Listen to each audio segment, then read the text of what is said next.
Quand j'explique à des amis ce qu'on fait, au départ, ils comprennent rien de ce qu'on fait. L'élu de Scott, c'est un élu touche-à-tout. C'est une fonction qui permet de prendre de la hauteur. De nous projeter d'abord sur une vision à long terme.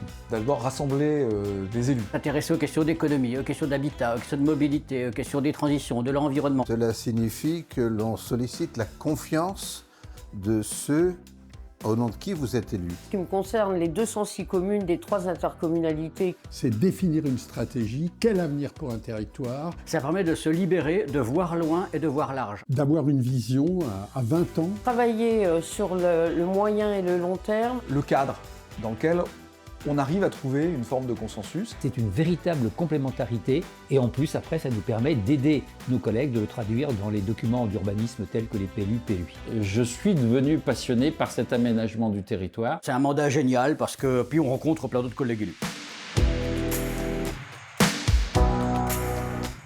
Un élu ne peut pas tout seul définir la stratégie s'il n'écoute pas les acteurs. Un SCOT, c'est toujours une aventure collective. C'est aller à la rencontre des entrepreneurs, c'est aller à la rencontre des habitants, c'est aller à la rencontre des services de l'État. Le SCOT, il dépasse les limites des communes, des agglomérations. De plus en plus, on parle de questions qui sont des questions connexes. Je pense par exemple à la santé. Ça oblige à prendre en considération les particularités de chacun des territoires. Entre l'urbain et le rural. C'est un outil formidable pour fédérer des élus sur des périmètres qui n'ont pas forcément l'habitude de travailler ensemble. Pour dire quelle peut être la réussite collective autour de quelques grands axes qui fédèrent.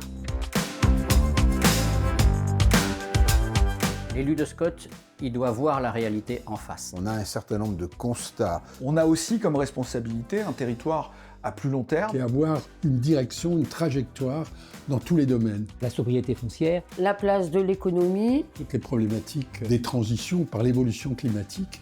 Faire comme d'habitude ne peut pas conduire à atteindre un résultat différent. L'enjeu, c'est de faire preuve aussi de responsabilité. On va prendre le temps et on sort un peu de ces dynamiques quotidiennes pour s'offrir un regard commun. le SCOT est un outil qui vraiment a pris en main l'ensemble des grands enjeux qui sont ceux d'aujourd'hui et de demain. D'écrire son avenir pour ne pas le subir. C'est le seul outil où on peut avoir un débat qui n'est généralement pas politisé. On arrive à défendre un intérêt général et l'intérêt public avant tout. Un SCOT favorable à la santé, un urbanisme favorable à la santé, ce sont des enjeux que nous n'aurions jamais imaginés si nous n'avions pas eu cet outil.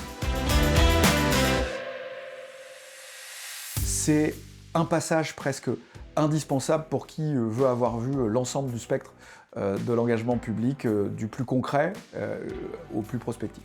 Ce travail de réflexion, de prise de hauteur, va l'aider à donner du sens à son quotidien. J'ai pu bénéficier des atouts de formation, du dialogue avec les collègues de la Fédé, Imaginer son territoire à 20 ans, ça permet de faire des rencontres exceptionnelles, de se dire on va vraiment rendre service. de donner un sens fantastique à sa vocation d'élu. C'est un endroit où on apprend et où il faut avoir une forme d'humilité pour amener les choses. Tu connais ton territoire, eh bien viens, élargis tes compétences et puis appuie-toi sur la réussite des autres pour assurer la tienne. Le SCOT, il permet de mettre en perspective toutes ces politiques et de les mettre en cohérence. Pour moi, je ne concevrais pas de repartir aux élections municipales s'il n'y avait pas dans ma pratique ces 2 aspects importants. On n'est pas seul, quand on a une question, on a des collègues à qui les poser, mais surtout on se les pose ensemble et on cherche ensemble les réponses.